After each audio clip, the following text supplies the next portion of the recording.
Assalamualaikum warahmatullahi wabarakatuh. Yang terhormat Bapak Dr.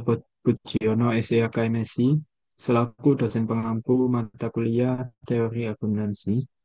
Pada video ini, kami dari kelompok 7 akan mempresentasikan materi tentang elemen dan struktur teori akuntansi.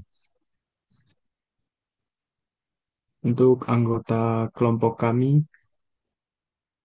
terdiri dari yang pertama, William Nurwi Cahyo dengan NIM 3 angka terakhir 001, Almas Ridho Fadlur Rahman dengan NIM 022, Anissa Fitrisari dengan NIM 023, Davi Belafot Mongan dengan NIM 029, Muhammad Khairul Firdaus dengan NIM 047, dan Anissa Zahra Aulia Hapsari dengan NIM 051.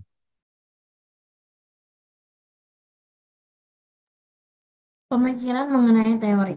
Ketepatan adalah memilih sumber teori yang memenuhi unsur ketepatan atau education, di mana sumber yang dipilih sesuai dengan sumber pendukungnya. Selain ketepatan, terdapat beberapa tips lain yang perlu diperhatikan dalam menyusun landasan teori, yaitu kejelasan. Selanjutnya, pemikiran mengenai teori. Peneliti bertanggung jawab penuh untuk memahami, menganalisis, dan mengupas masalah secara mendalam sehingga ditemukan kejelasan antara teori dan penelitian.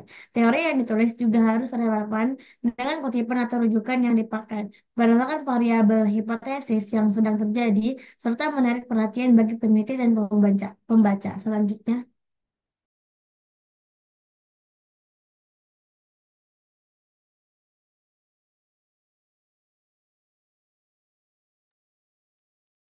Ciri-ciri landasan teori yang baik. Yang pertama yakni kemudahan pemahaman. Teori mempermudah pemahaman dan menerangkan hubungan masalah demi masalah, serta dapat digunakan untuk menyelidiki gejalanya. Yang kedua, konsistensi data. Teori yang baik dapat dilihat dari konsistensi data yang dipaparkan. Lalu yang ketiga, pembuktian fenomena sosial. Teori mampu membuktikan fenomena sosial yang masih dalam perdebatan atau pernyataan bagi masyarakat untuk membuktikan asumsi atau hipotesis.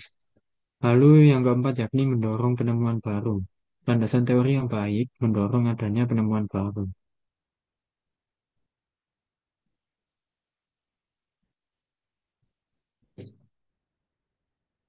Kriteria kebenaran dalam membangun teori. Yang pertama ada koherensi, didirikan pada konsistensi alur pemikiran atau argumentasi.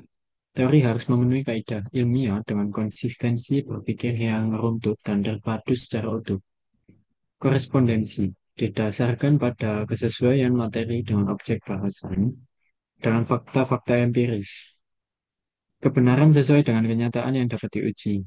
Lalu poin ketiga yakni pragmatisme didirikan pada berlakunya atau tidaknya suatu teori dalam lingkup ruang dan waktu. Teori secara fungsional mampu menjelaskan, meramalkan, dan mengontrol suatu gejala alam dalam kurun waktu tertentu.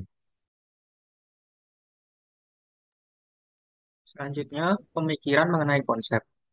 Yang pertama, entitas ekonomi. Konsep ini menyatakan bahwa suatu entitas bisnis harus diperlakukan sebagai entitas yang terpisah dari pemilik atau pemangku kepentingan lainnya.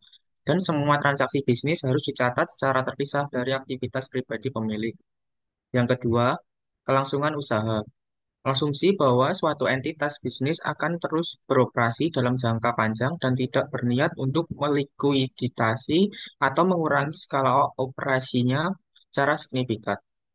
Dan akuntansi dilakukan dengan asumsi bahwa perusahaan akan tetap beroperasi di masa depan.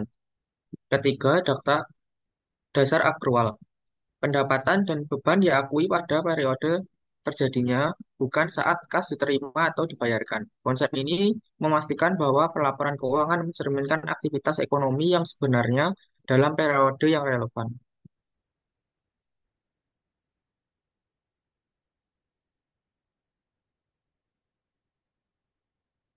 Yang keempat, konservatisme memilih, memilih metode akuntansi yang menghasilkan nilai yang lebih rendah untuk aset dan pendapatan, serta nilai yang lebih tinggi untuk liabilitas dan beban. Konservatisme mendorong laporan keuangan yang lebih berhati-hati dan menghindari overstatement nilai aset atau laba. Kelima, materialitas. Konsep ini menyatakan bahwa informasi keuangan harus diungkapkan jika ketidakpatuhannya dapat mempengaruhi keputusan pengguna laporan keuangan. Informasi yang material harus disajikan dengan jelas dalam laporan keuangan. Dan yang terakhir, keenam, kesatuan pengukuran. Akuntansi menggunakan satuan mata uang sebagai dasar pengukuran transaksi. Semua transaksi bisnis catat dalam mata uang yang konsisten untuk memastikan keandalan dan kemudahan interpretasi.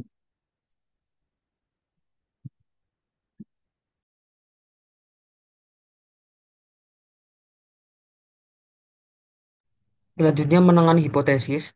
Hipotesis dalam teori akuntansi adalah pernyataan, sementara yang diajukan berdasarkan teori atau observasi yang kemudian diuji melalui penelitian empiris. Hipotesis digunakan untuk menguji hubungan antara variabel akuntansi seperti pengaruh kebijakan akuntansi terhadap kinerja keuangan atau bagaimana transparansi laporan keuangan mempengaruhi keputusan dari investor. Agar hipotesis dalam teori akuntansi dapat dijelaskan dengan tepat, harus memenuhi beberapa elemen berikut. Yang pertama, jelas dan spesifik. Hipotesis harus dirumuskan dengan bahasa yang tidak ambigu dan juga spesifik terhadap fenomena akuntansi yang diteliti. Kedua, dapat diuji secara empiris. Hipotesis harus bisa diuji menggunakan data akuntansi seperti laporan keuangan, nilai pasar saham, dan juga indikator keuangan lainnya. Lalu yang ketiga, berbasis teori atau penelitian sebelumnya. Hipotesis harus memiliki dasar yang kuat dari teori akuntansi yang ada seperti teori keagenan, teori pasar efisien, dan juga teori dari stakeholder.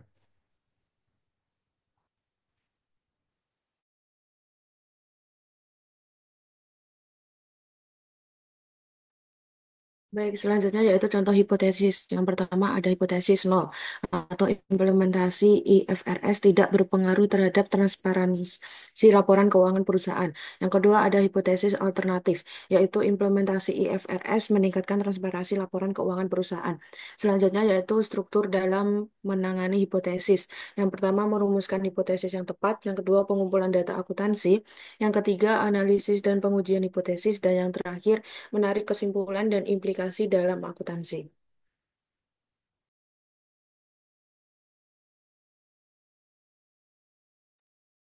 Baik, selanjutnya yaitu kontes penemuan, kompetisi yang menguji kreativitas, inovasi, dan kemampuan peserta dalam menciptakan solusi baru atau meningkatkan teknologi yang sudah ada.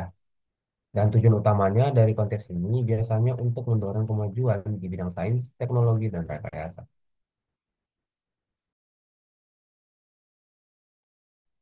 Dan selanjutnya yaitu kriteria penilaian.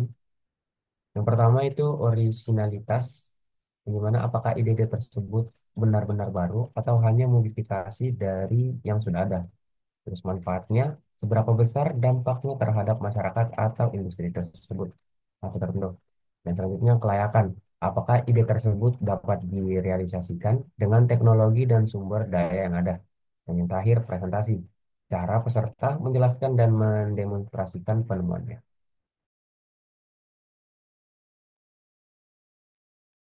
Ini kontes penemuan, kontes ilmiah pertama, kontes ilmiah dan teknologi.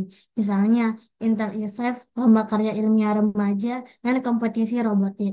Yang kedua, hackathon, perlombaan yang biasanya berfokus pada pemrograman dan pengembangan perangkat lunak. Yang ketiga, kompetisi desain produk, misalnya Red Dot Award, dan untuk desain inovatif. Yang terakhir inovasi sosial, kontes yang mencari solusi untuk permasalahan sosial, misalnya di bidang kesehatan atau lingkungan.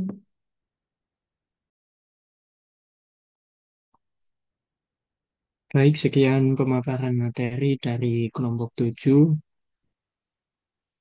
Saya akhiri. Wassalamualaikum warahmatullahi wabarakatuh.